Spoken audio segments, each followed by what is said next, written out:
மக்களால் மக்களுக்காக மக்களே செய்யப்படும் ஆட்சி மக்களாட்சி 9th 10th நம்ம படிச்சிருப்போம். இப்போ எதுக்கு இதை நான் சொல்கிறேன்னா, இந்த சமூக நீதிக்கு எதிரான சம்பவங்கள் தொடர்ந்து இப்போ இந்த ரீசெண்ட் டைமில் நடந்துகிட்டே இருக்கு. தூய்மை பணியாளர்கள் ரிப்பன் மாளிகையோட வாசலில் தொடர்ந்து ஒரு 4-5 நாளாக போராடிட்டு வர்றாங்க. காரணம், நாங்கள் இத்தனை நாளாக இங்கே வேலை பார்த்து வந்தோம், இதை தூக்கி தனியாருக்கு கொடுக்காதீங்க. சரி, தனியாருக்கு கொடுக்கறதுல இங்கே என்ன பிரச்சனை அப்படின்னு கேட்டால், அதில் நிறைய கட்டளைகளும் விதிமுறைகளும் இருக்குது. அது இந்த தூய்மை பணியாளர்களுக்கு எதிரானதாக இருக்குது.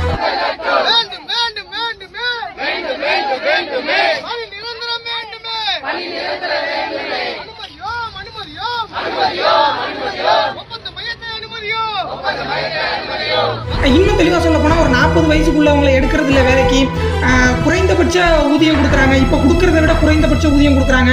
இந்த மாதிரி நிறைய இருக்கு. இது எல்லாமே அவங்களுடைய வாழ்வாதாரத்தில் கை வைக்கிறதாவே இருக்கு. அப்போ இதையெல்லாம் எதிர்த்து கிட்டத்தட்ட ஒரு 5-6 நாளாக அங்கே இருக்கக்கூடிய தூய்மை பணியாளர்கள் போராடிட்டு வர்றாங்க. நிறைய தோழர்கள் களத்தில் போய் நிற்கிறாங்க. இந்த நகரத்தினுடைய சுத்தத்திற்கு அடிப்படை காரணமாக இருக்கக்கூடிய தோழர்கள் எங்களுக்கான நீதி வேணும்னு சொல்லிட்டு போராடக்கூடிய நிலைமை வந்திருக்கதே தவறு. அவங்க போராடிட்டு இருக்காங்க, அவங்களுக்கான நீதி கிடைக்கும். அதை தாண்டி இந்த மாதிரி நிகழ்வுகளை தொடர்ந்து பார்க்கும்போது இது மக்களுடைய வாழ்வாதாரத்தை கை வைக்கிறது அப்படிங்கிற மாதிரி தான் இருக்குது. இன்னொரு விஷயம், மக்களாட்சி மக்களுக்கானதாக மட்டும்தான் இருக்கணும். நன்றி. ஜெய் பீம்.